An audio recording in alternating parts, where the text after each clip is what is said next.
श्रीमन्नारायण चरणौ शरणौ प्रपद्ये श्रीमते नारायणाय नमः। गुरुदेव की जय हो। जय श्रीमन्नारायण। राधा चरित्र कथा का ये भाग 4 है। इससे पहले हमने 3 भाग बना दिया। निवेदन रहेगा राधा चरित्र को भाग 1 से सुने।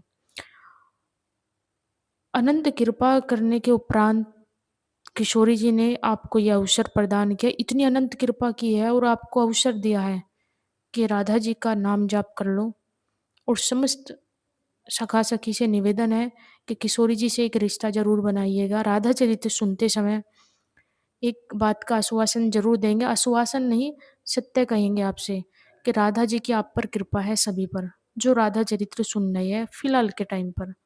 अनंत गोपनीय ये राधा चरित्र है।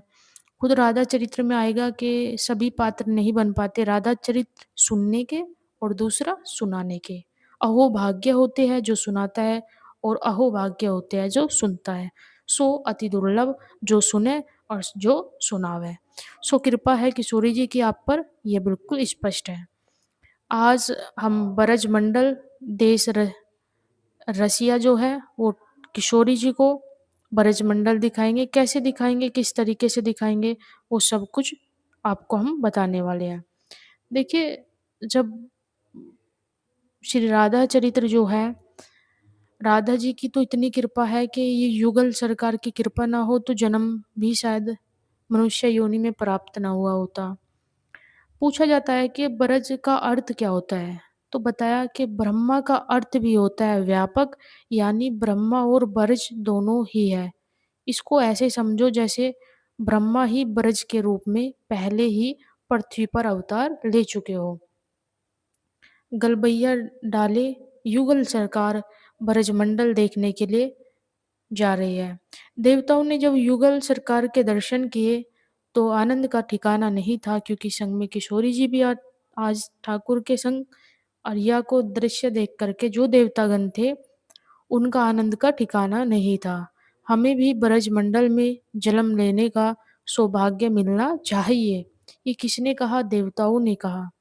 समस्त देवों की यही प्रार्थना शुरू हो गई थी कि हे वर्जनाभ को बताते यहाँ पे महर्षि सांडल्य जी कि हमें भी क्या है, ब्रजमंडल में क्या चाहिए? जन्म चाहिए। और ब्रजमंडल में यदि जन्म हो जावे तो उससे बढ़िया कोई बात नहीं।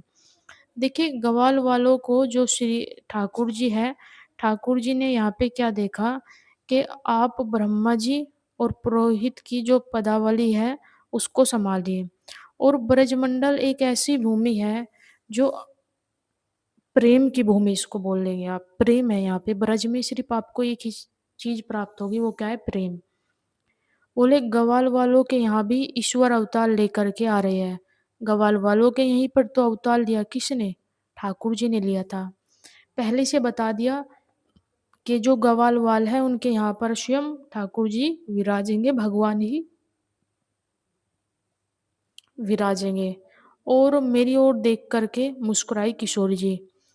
अब ठाकुर जी और जो कृष्ण भगवान, ठाकुर जी और जो राधा रानी है वो कहाँ से आएंगे? वो सीधा निकुंज से श्री राधा रानी और श्याम सुंदर अवतार ले रही है। कहाँ से? निकुंज से।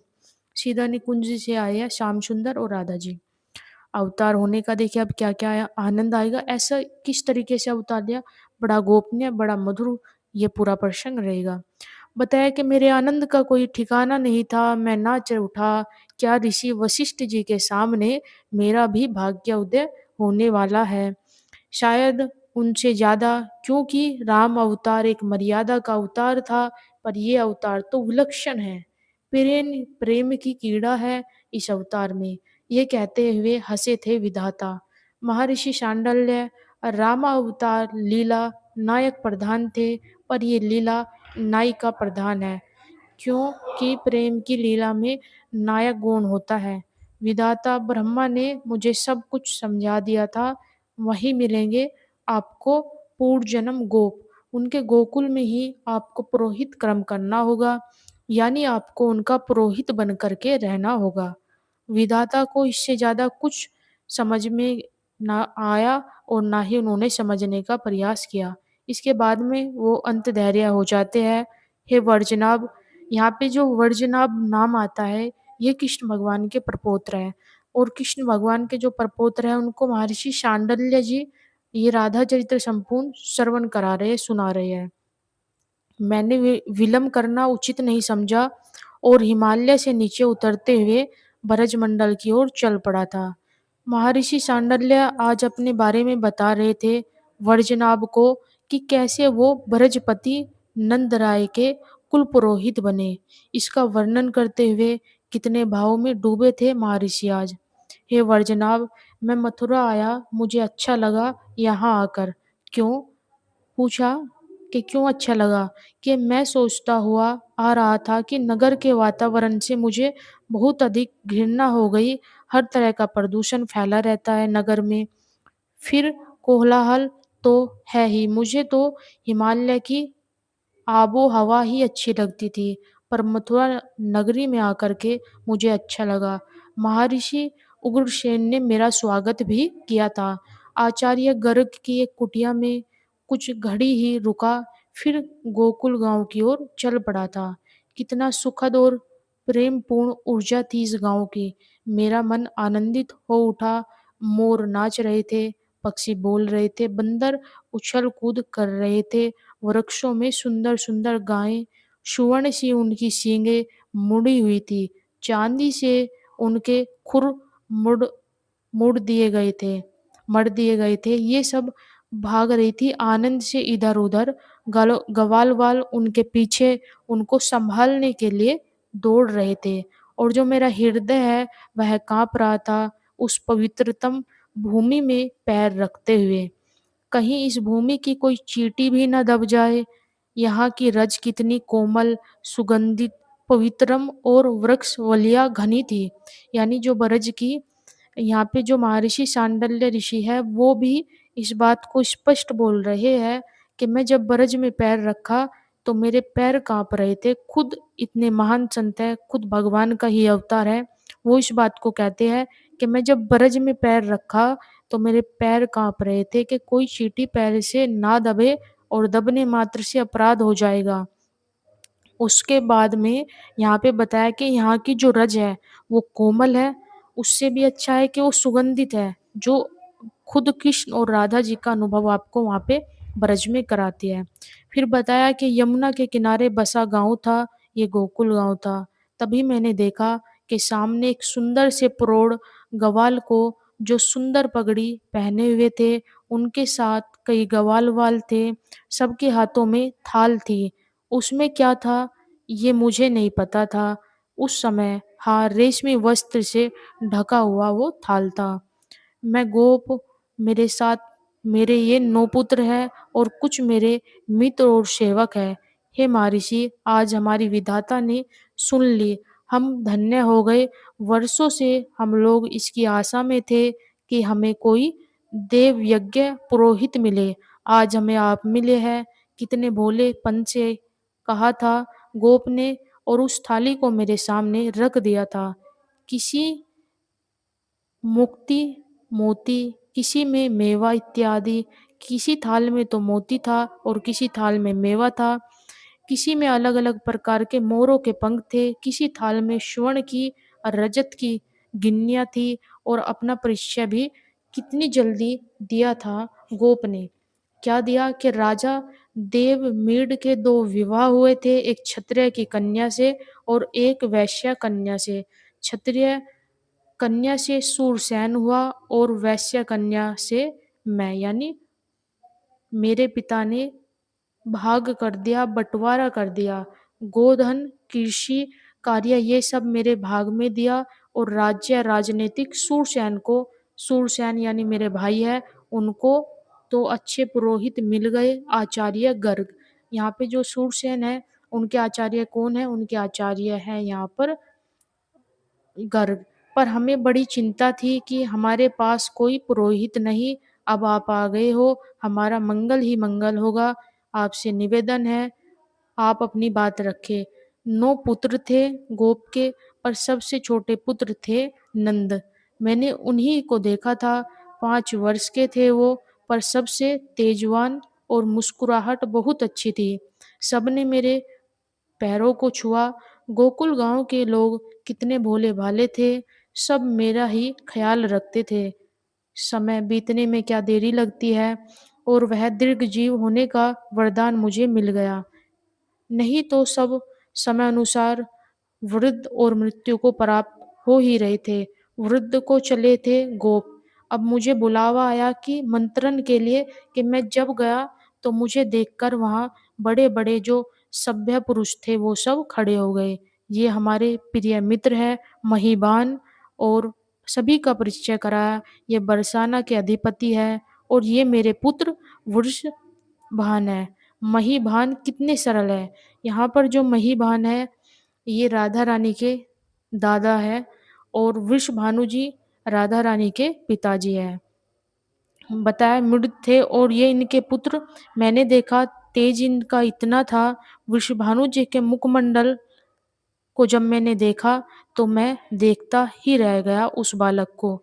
महर्षि, आपको कष्ट देने का कारण ये है कि मैं अब चाहता हूँ मेरे छोटे पुत्र जो नंद है इनको मैं अपनी पगड़ी दे दूँ और आपसे मैंने पूछा था कि हम तो जा रहे हैं भजन करने बद्रीनाथ, हम दोनों मित्र जा रहे हैं और अपने पुत्र वृषभानु को बरसाना भार सौंप रहे हैं।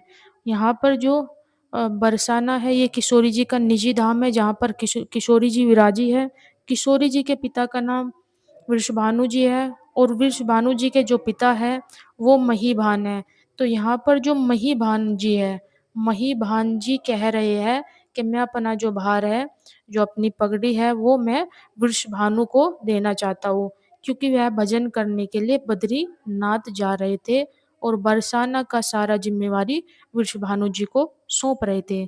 बताया कि कंधों पर हाथ रखते हुए महीभान ने कहा था, कुशलता से जो कार्यभार को संभाल सके उसी को गद्दी दी जानी चाहिए। ये अच्छी सोच थी। नंदगोप कुशल थे, गाँव वाले थे, इनकी बात का आदर करते थे। नंदगोप में इनका विवाह हुआ यशोदा नामक कन्या से जो बहुत भोली थी और निरंतर अतिथि सेवा में लगी रहती थी। उस दिन गोप ने अपनी पगड़ी पहनी थी। नंद को सब आए थे। राजा सूरसेन के साथ वसुदेव जी भी आए थे। महीभान के साथ वृषभानु भी बरसाना से विशेष मणिया सजी हुई मोर पंख की कलगी लगाए हुए पगड़ी लेकर के आए थे। अपने ही हाथों से अपने प्रिय मित्र नंद को पहनाया था वृषभानु ने। ब्रजपति बन गए, आप मेरे मित्र हैं। वृषभानु जी ने अपने हृदय से लगाया था नंद को। आप ब्रजरानी हो गई। वृषभानु आज अपनी पत्नी को भी ले आए थे।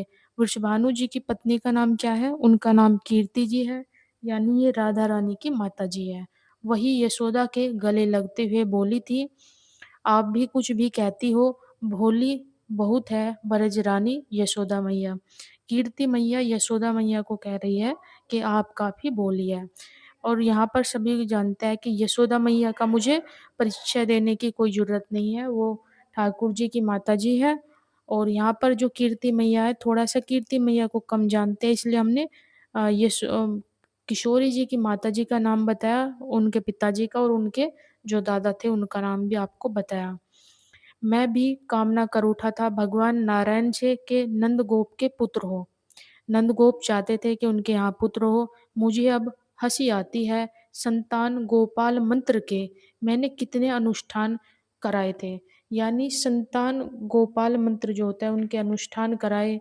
मेरे हर समय यही प्रार्थना होती थी भगवान नारायण से कि नंद के पुत्र हो। जो नारायण भगवान है उनकी ये प्रार्थना थी कि जो कृष्ण भगवान है वो पुत्र हो नंदगाँव के। मेरे साथ संपूर्ण गोकुलवासी भी इसी अनुष्ठान में लगे थे। संपूर्ण जो गोकुल था वो भी यही चाहता था कि ठाकुर जी उनके यहाँ पर विराजे। और इसी से आगे का प्रसंग जो है हम कल रखेंगे। ये राधा चरित्र का अति गोपनीय प्रसंग है। इससे आगे का जो प्रसंग होगा अति गुप्त और अति सुंदर होगा। संपूर्ण राधा चरित्र सुनते रहिए और आपको राधा चरित्र कैसा लग रहा है कमेंट्स में ज़रूर लिखना। और मोहे तो भरोसा तेरो ही किशोरी लिख कर के किशोरी जी से आप अपना निवेदन कर सकते हैं किसी भी प्रकार का। लास्ट बात, देखिए राधा चरित्र अपने आप में बड़ा गोपनीय और पुण्यदायिनी है। इस राधा चरित को आपको सुन के आनंद आता है, इसके उपरांत इसको शेयर ज़रूर कीजिएगा। राधे, राधे।